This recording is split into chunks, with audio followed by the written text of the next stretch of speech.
Welcome the Lord's chosen. Power doesn't break laws, it rewrites them. Throughout history, every great disruption has looked suspicious at first. When Galileo said the earth moved around the sun, he wasn't praised. He was dragged before the Inquisition. When innovators pushed machines into the world during the Industrial Revolution, people literally called them witchcraft. And today, when someone succeeds beyond every human expectation, it doesn't feel like hard work anymore. It feels like fraud. That's how deep the fear of extraordinary results runs. And let's be honest, nothing gets people panicking faster than someone who wins so convincingly it looks like a cheat code. That's when the whispers start. No way they did that legally. Somebody call the feds. It's the same formula every time. The crowd applauds survival, but the moment you dominate, they clutch their pearls like you robbed a bank with nothing but confidence.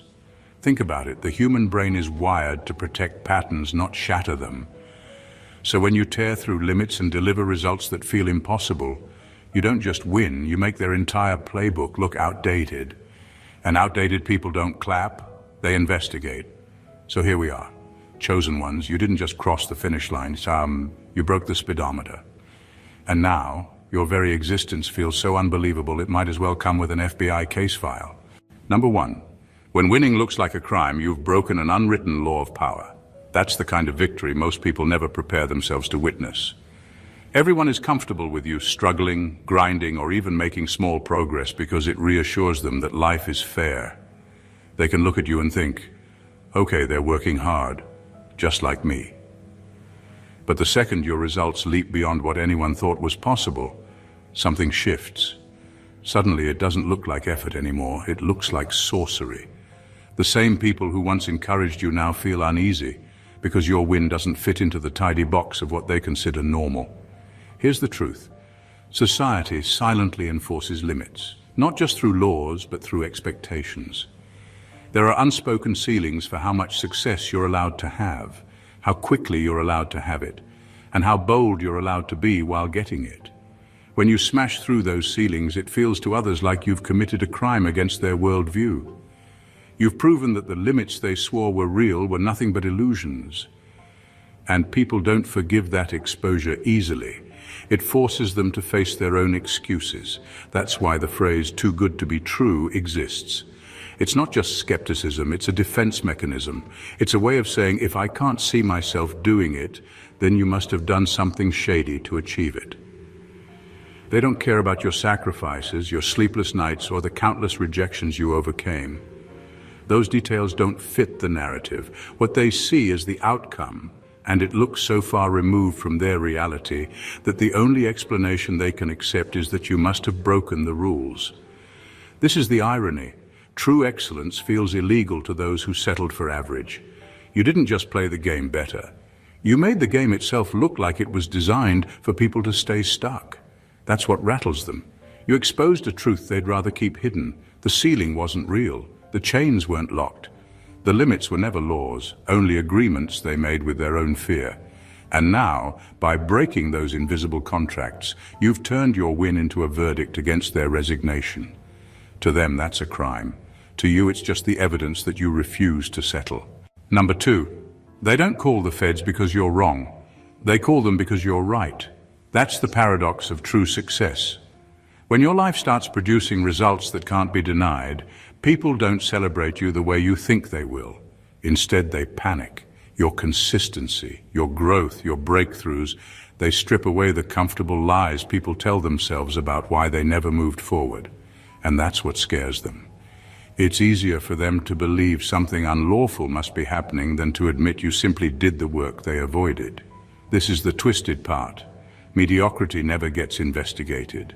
Nobody reports the person who gave up. Nobody interrogates the one who stayed average. The world has no problem with stagnation, but the moment you do something that can't be ignored, something so solid and undeniable that it demands attention, that's when the suspicion comes. Not because you cheated, but because your results make their excuses collapse in broad daylight. And when excuses collapse, envy rises to replace them. So they treat you like a threat, not because you're dangerous in a criminal sense, but because you're dangerous to the order they've built around themselves. The order where normal means settling, where hard work has limits, and where certain dreams are dismissed as impossible. You didn't break any real laws, you broke the agreement everyone made with mediocrity. And when people feel exposed, they look for authority to restore balance. That's why they metaphorically call the feds. It's an attempt to drag you back down into something they can understand. What they don't realize is that their accusations say more about them than they do about you. Their suspicion is a confession. It admits that what you've achieved looks unreachable from where they're standing. It admits that they don't have the courage to walk the path you walked. And most of all, it admits that your very existence disrupts their definition of possible. The truth is, being right is threatening in a world addicted to shortcuts. You didn't bend the rules, you exposed them. You didn't hide, you built openly. And because they can't dismiss the evidence of your win, they label it suspicious. That's not proof of guilt. That's proof of victory so loud it shook the walls they thought would never move.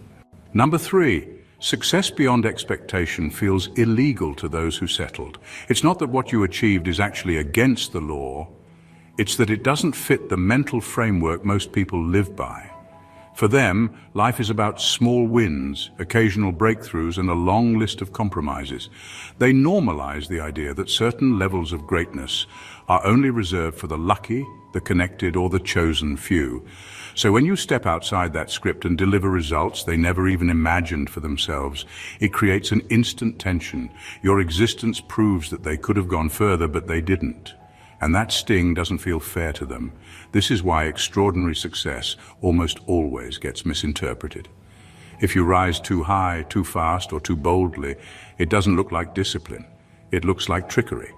People convince themselves that there must be a catch. You must have cut corners. You must have cheated. You must have gotten some secret advantage no one else had access to.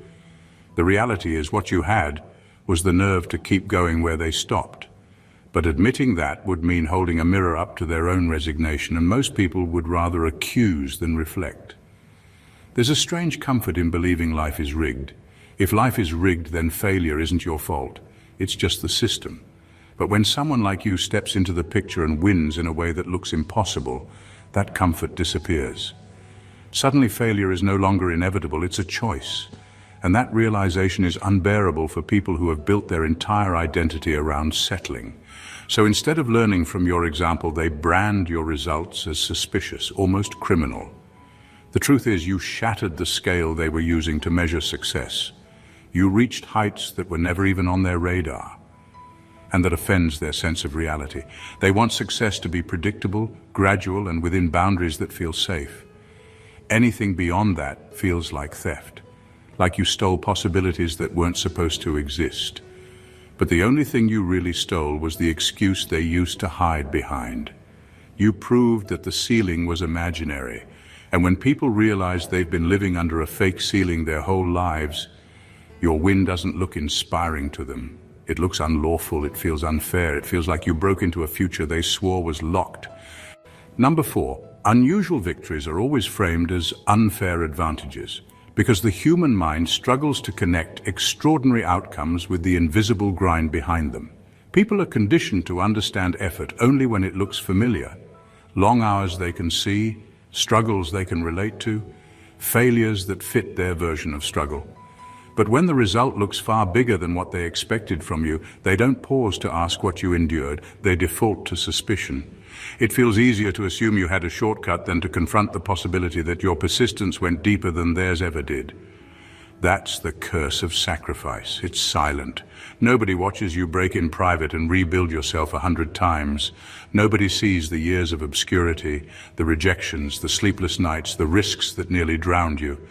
Those parts don't trend, they don't get applauded, and they definitely don't make sense to people who only ever gave half of themselves. So when the harvest comes and it looks overwhelming, they can't comprehend it as the natural outcome of pain invested. They rewrite the story as sorcery or corruption because those explanations protect their pride. It's almost comical when you think about it. They'll believe in luck, superstition, or even dark forces before they'll believe in discipline. They'll spread rumors of backdoor deals and secret cheats before they'll admit you simply refused to quit when they did. It's not that your victory is truly unusual. It only looks that way because most people stopped long before the point where breakthroughs are born. Your advantage wasn't unfair, it was endurance, and endurance is always rare. The truth is, unusual victories expose the collective lie, the lie that says success must come slow, safe, and in pieces everyone can digest. You broke that narrative, and the price of breaking it is suspicion. People will rather criminalize your results than face the guilt of their own complacency. But the very fact that they reach for words like unfair or corrupt is the evidence that what you've achieved is bigger than explanation. It's proof that your sacrifice was so deep, the fruit of it doesn't even look human to them anymore. That's not sorcery. That's the raw, unglamorous power of staying in the fire long enough to outlast everyone else. Number 5, they fear you didn't just win, you broke the game itself. That's the kind of outcome that doesn't just sting your rivals, it unsettles entire systems. Winning can be explained, winning can be rationalized. Someone had to be faster, smarter, or luckier. That's easy to swallow. But breaking the game is something different. It's when your approach, your mastery, your execution is so far ahead that the rules everyone else trusted suddenly look outdated, even laughable. It's not about crossing the finish line first, it's about moving the finish line entirely and proving they were running in circles the whole time. True mastery works like that. It isn't measured by how many opponents you beat, because once you operate at that level, opponents stop being the point. Instead, mastery reveals that the old framework people believed in was flawed from the start. You didn't just play harder, you redefined what playing even meant. That's why your success feels threatening. It doesn't just humiliate individuals, it humiliates the structures they believed were unshakable. When the rules of the game collapse, so do the excuses. People can no longer say, well, that's just the way it works, because you've proven otherwise. You make their version of effort look shallow, their strategies look clumsy, and their logic look small. That's not a win they can shrug off. That's a disruption. And disruption forces people to confront an uncomfortable truth. The limits they swore were permanent were really just habits dressed up as laws. This is why your victories draw suspicion instead of applause. It's easier for others to believe you cheated than to face the fact that you rewrote the playbook. But cheating is still playing within the system. What you did was worse in their eyes. You made the system irrelevant. You showed them that the walls weren't walls, just lines drawn by people too afraid to test them. That's why fear rises when you move, because you're not simply beating people at their own game, you're making their game look obsolete. And once that happens, their entire foundation shakes. They don't just lose to you, they lose faith in the very rules they built their lives around.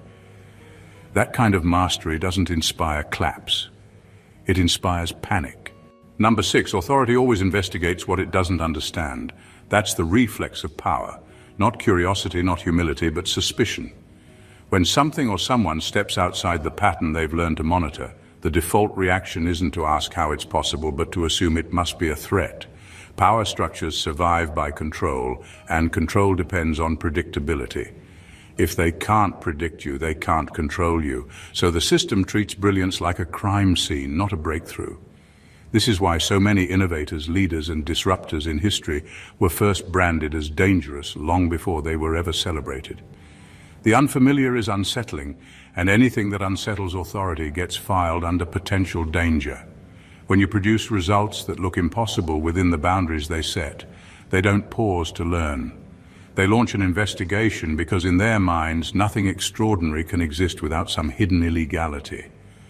Brilliance has always had this curse. It doesn't look logical in real time. People forget that the line between genius and fraud is paper thin until hindsight makes the difference obvious. While you're still proving yourself, while your results still don't make sense to the crowd, authority will label you suspicious, not exceptional. They'll criminalize what they should have studied because study requires humility, and humility is something power rarely practices. The instinct to criminalize instead of study is rooted in fear. If they admit your brilliance is real, they also admit that the rules they enforce aren't absolute. And if the rules aren't absolute, their authority is weakened. It's easier for them to frame you as a violator than to face the fact that your existence rewrote the limits they swore were fixed. That's why people like you never get applause at the start. They get interrogations, audits, accusations, whispers of corruption, not because they did anything wrong, but because the system can't wrap its head around what right looks like at that level. You didn't bend the rules. You revealed that the rules were never as strong as they claimed. But until the world catches up, authority will keep mistaking vision for violation and treating miracles like misdemeanors. Number 7. Your existence shifts the standard from possible to proven. That single shift is more threatening than any win you could ever boast about, because possibility is safe while proof is dangerous. People are comfortable with the idea that something might happen, because might leaves them an escape route. They can nod, speculate, debate, and then walk away unchanged. But the moment you stand in front of them as living evidence that what they only theorized can actually be done, their excuses collapse. Theory gives them comfort. Proof strips it away. This is why so many people quietly root for dreams to stay hypothetical. A dream that's only talked about never demands accountability. It can be romanticized, laughed about, or dismissed without consequence. But once it's proven, it becomes a mirror. And mirrors are cruel to those who've chosen to hide behind reasons, fears, and delays. Your presence doesn't just inspire, it convicts. It says, this isn't a maybe, this isn't a someday, it's real, and it's here. That truth terrifies people who've built their lives around waiting. Being proof means you are no longer part of their imagination, you are part of their reality. And reality can't be denied. They can argue with theories all day, but they can't argue with the fact that you did it. That's why their reaction to you isn't just disbelief, it's often hostility. Because you didn't just raise the bar, you erased the comfort zone that theory provided. You dragged possibility out of the abstract and dropped it on the table as evidence. And evidence demands a response. Once something is proven, people either adapt or admit they've chosen not to. Most would rather resent the proof than rewire their lives. That resentment turns into envy, dismissal, or even hatred, not because you harmed them, but because you disrupted the safety net of someday. The shift from possible to proven is the true revolution. It forces everyone to confront the fact that the barrier wasn't reality. It was their own restraint. That's why your existence feels so heavy to them. You carry the weight of proof, and proof is undeniable. It leaves no hiding place for fear, no shelter for procrastination, and no excuse for mediocrity. And in a world built on theory, that kind of presence is the most terrifying truth of all. Number 8. Envy masquerades as justice every time. That's why accusations often sound righteous on the surface, but underneath, they're nothing more than bruised egos dressing themselves in moral clothing. When people can't compete with your results, they don't say, I wish I had that discipline, or I should have tried harder. Instead, they twist the story so it looks like you've done something wrong. It's not about truth, it's about balance. Their pride can't handle the weight of your win, so they try to tilt the scales by staining it. Notice how rarely envy comes openly.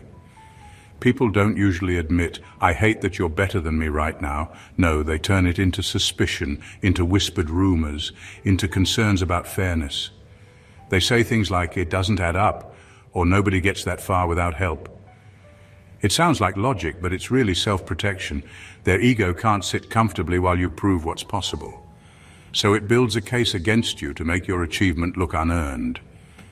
That way, they don't have to face the emptiness of their own excuses. It's the oldest trick in human nature. If I can't rise to your level, I'll pull you down to mine. But doing that directly feels petty, so envy disguises itself in nobler clothing. It says, I'm just seeking fairness, or I'm asking the hard questions. In reality, it's not justice they're chasing, it's relief. Relief from the pressure your existence places on their complacency. Relief from the shame of realizing they gave up where you pressed forward. What makes this dangerous is that envy doesn't stay private for long. Once it wears the mask of justice, it spreads. Others who feel the same sting latch onto it because it gives them a moral shield for their own insecurity. Suddenly, your victory isn't being discussed as an achievement, it's being tried as a crime. Not because of evidence, but because their collective ego demands a balance that reality refuses to give them. The truth is, envy has no case without disguise. Naked envy looks small, weak, and embarrassing. But dressed as justice, it feels righteous. That's why you're not just fighting opinions. You're fighting the pride of people who need your downfall to make peace with their own reflection. And in their eyes, tarnishing your win isn't pettiness, it's balance restored. Number 9. The system punishes outliers, not criminals. That's the uncomfortable truth nobody likes to admit, but you can see it everywhere. Mediocrity is easy to manage. It doesn't make waves, it doesn't challenge structures, it doesn't force change. That's why mediocrity gets a pass. You can fail quietly for decades, you can coast, you can repeat the same patterns everyone else repeats, and no one will ever question you. But the moment you step out of line with results that look too sharp, too different, too undeniable, suddenly you're under suspicion. It's not your failure that bothers them, it's your transcendence. Criminals blend into the system because crime itself is predictable. The system was built to handle that. There are codes, penalties, prisons, and paperwork for wrongdoing. But what the system doesn't know how to handle is brilliance. When someone moves in a way that can't be explained, when their success leaps past the expected curve, it doesn't trigger applause, it triggers alarms. Structures designed for control see outliers as risks, because outliers prove that the rules are not as solid as they look. That's why you'll notice the world rarely puts its energy into chasing those who drag society down. Instead, it reserves its fiercest resistance for the ones who pull society forward too quickly. Innovation, disruption, mastery, these things scare authority more than crime ever could. Crime can be processed. Outliers expose weakness. They show that the so-called laws of progress are really just comfortable averages, and anyone willing to bleed beyond them can change the whole picture. So transcendence gets treated like rebellion. People don't look at your rise and say, there goes proof of possibility. They say, there must be something shady. And the system feeds that suspicion because it would rather clip your wings than rewrite its ceilings. That's why subpoenas, investigations, and scrutiny always fall hardest on the exceptional. Not because the exceptional broke rules, but because the exceptional revealed how breakable the rules truly are. The irony is that mediocrity is the real danger, and it keeps societies stagnant, dreams small, and people predictable. But mediocrity is easy to govern, so it's tolerated. Transcendence, on the other hand, is disruptive. It questions, it exposes, it redefines. And nothing terrifies a system built on limits more than someone who proves limits were never real. That's why it doesn't punish criminals half as hard as it punishes those who dared to rise. Number 10. They're not after you. They're after what you prove about them. That's the part most people miss. Enemies rarely attack just because you exist. They attack because your existence reveals something they'd rather keep buried. Your victory doesn't simply outshine their effort, it drags their excuses into the light. Every achievement you've earned is like a mirror they can't avoid. And when they look into it, they don't see you. They see everything they could have been but chose not to be. That's why their hostility feels so personal, even when it isn't. You didn't humiliate them with insults or competition. You humiliated them by proving they settled. That kind of exposure burns worse than losing a fight. Losing can be forgiven. It means they tried and came up short. But being exposed means their failure wasn't about ability, it was about choice. You reveal that their limits weren't permanent walls, but convenient shelters. And no one likes being caught hiding, so they come for you, but not because of your actions. They come for the reflection you force them to face. They twist your success into something suspicious. They minimize it, they mock it. Anything to avoid the discomfort of admitting that the problem isn't you, it's them. Their attacks are not really weapons. They're shields. Shields against accountability, against regret, against the silent guilt of wasted potential. The truth is, you don't threaten their position as much as you threaten their narrative. They've built stories to justify where they are, stories about timing, luck, opportunity, or unfairness. Your victory breaks those stories apart without saying a word. And once those stories collapse, so does their sense of safety. You're not dismantling their effort. You're dismantling the alibi they've been using to defend a life half-lived. That's why the pressure on you feels relentless. It's not about stopping your progress, it's about silencing what your progress says about theirs. But here's the irony. The harder they try to erase your proof, the louder it becomes. Because even in their resistance, they admit the truth. Your life has become evidence. Evidence that effort pays, that excuses are lies, and that mediocrity was never inevitable. And that evidence doesn't disappear just because they hate seeing it. It lingers, it echoes, it keeps exposing them, no matter how hard they fight. Number 11. You became the audit they never asked for. Not because you set out to expose them, but because your results made exposure unavoidable. Every unchecked laziness, every shortcut they justified, every compromise they wrapped in excuses now stands trial in your shadow. You didn't file the charges, your consistency did. Your discipline, your sacrifices, and your results became a living spreadsheet of everything they didn't do. And now they can't look at you without feeling the deficit of their own choices. That's the power of excellence. It shines a light without trying. You don't need to call anyone out or lecture them about their failures. By simply existing as proof of what's possible, you force accountability into rooms where people have been avoiding it for years. Suddenly, the narrative of life isn't fair loses its weight because you are standing there as evidence that life does reward those who show up fully. That realization isn't inspiring for them. It's suffocating. It takes away the story that protected their pride. What makes this even harder for them to swallow is how involuntary it is. An audit is never requested. It arrives uninvited, digging through every hidden corner. Your rise works the same way. They can't prepare for it, they can't spin it, and they can't hide their inconsistencies once you've made the standard visible. You're not exposing them with words.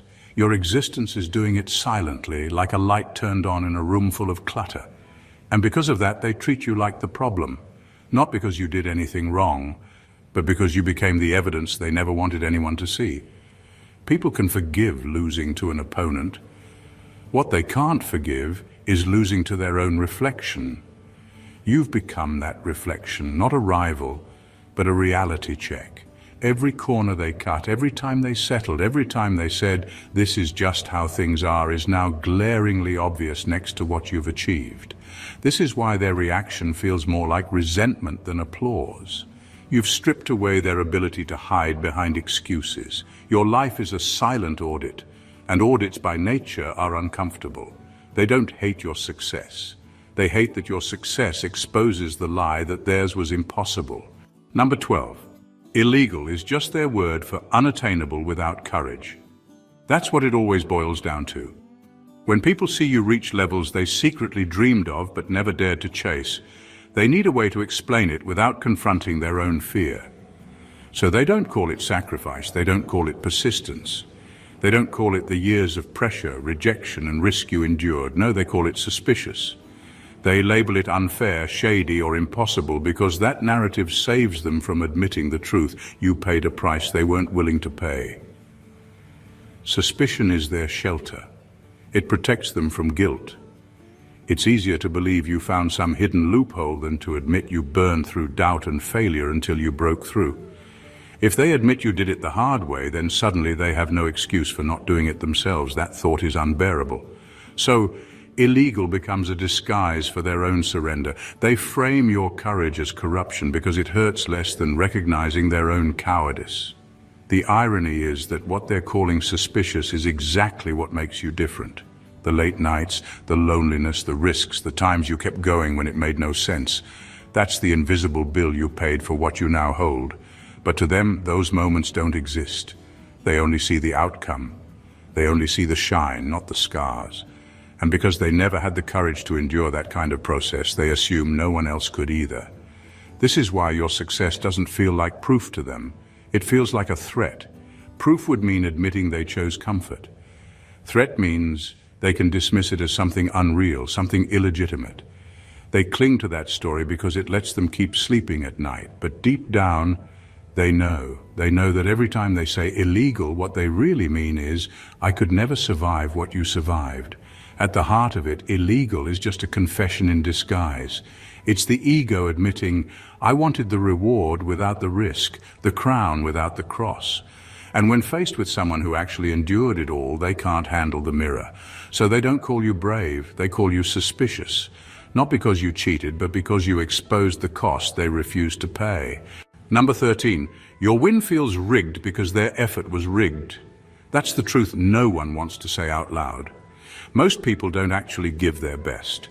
They give the bare minimum that still allows them to feel respectable. They call it balance, they call it being realistic, they call it fairness. But deep down, they know they coasted. They chose shortcuts, settled for comfort, and convinced themselves that everyone else was doing the same.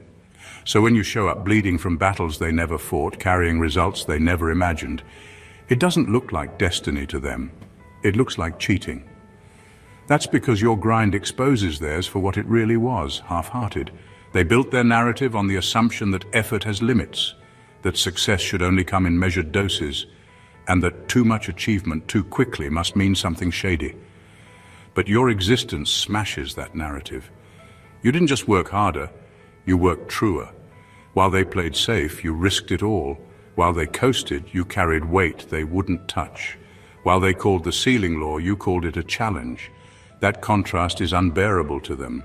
It's easier for them to cry rigged than to admit they rigged the game against themselves. They set the rules so they could lose with dignity, so they could tell themselves, at least I tried. But when you arrive with proof that the game wasn't broken, just their effort was, the whole illusion falls apart. Now, they're not victims of an unfair world. They're exposed as participants in their own stagnation.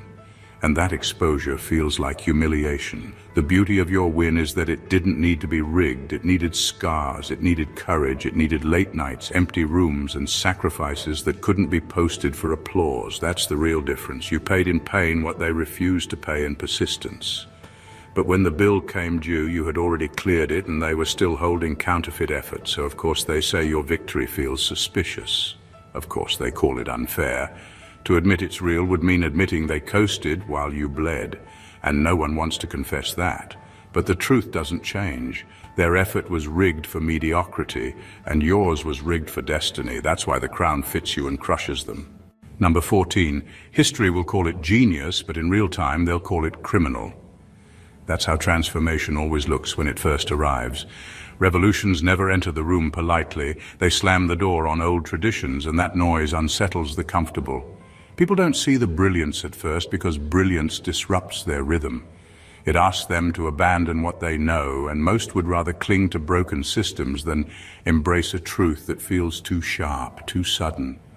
So instead of honoring the breakthrough, they brand it unlawful. It's easier to demonize what they don't understand than to admit the ground beneath them was never stable to begin with. Every revolution in history follows this script. The thinkers, the dreamers, the innovators who dared to step beyond the accepted line were almost always punished before they were praised. They were accused of heresy, treason, madness, or fraud. Their crime wasn't destruction, it was creation. They dared to replace the way things are with the way things could be. And because that threatened the authority of the present, the system responded by criminalizing the future. That's what happens when you operate ahead of your time. You're judged not by the truth of your work, but by the fear it generates. People don't yet have the language, the tools, or the courage to accept it, so they rewrite your progress as corruption. They treat your vision like a virus, when in reality it's the cure for their stagnation. And in their desperation to preserve what's familiar, they paint you as dangerous. But here's the irony. The very thing they call criminal today is what they'll depend on tomorrow. Once the dust settles, once the proof can no longer be denied, they'll rename what they resisted as genius. They'll build textbooks, monuments, and legacies around the same breakthroughs they tried to bury. Because history doesn't reward fear, it rewards results. And results eventually silence even the loudest accusations. Every revolution is branded unlawful until it becomes the new law. That's the pattern. That's the cycle. You're not just fighting enemies, you're fighting time. And time, though slow, always testifies in favor of the ones who dared to stand accused for what would one day be undeniable. The truth is, chosen ones, the moment you dared to rise beyond the boundaries they set, you signed up for suspicion, resistance, and false accusations, not because you broke laws, but because you broke limits. To small minds, transcendence always feels like theft. To weak hearts, sacrifice always looks like sorcery. And to systems built on mediocrity, your excellence will always register as a crime. But here's what they can't erase. History doesn't remember the investigations, the whispers, or the fear. It remembers the shift, the standard you raised, the ceiling you cracked, the excuses you exposed. In real time, they'll smear your name. In hindsight, they'll study your blueprint. They'll call it criminal now, but tomorrow they'll call it the very thing that saved them from themselves. So stand tall under the weight of their accusations, because what feels like judgment today is simply proof that you're ahead of your era. You're not just living within the rules, you're rewriting the rule book. And when the dust clears, when the noise fades, your victory won't just be seen as legitimate, it will be untouchable. Chosen ones, this isn't a warning, it's confirmation. You didn't just play the game, you changed it forever. If this message hit you with the truth you needed, don't just let it pass. Subscribe to the channel and join the movement of those who refuse to settle. Hit that like button to show you're ready to rise above mediocrity. Drop a comment and let us know how you're breaking your own limits. Your story could inspire someone else to rewrite their rules. And share this video with anyone who needs to see that greatness isn't illegal, it's unstoppable. Your next level starts here. Don't hold back. Stay awakened, chosen ones.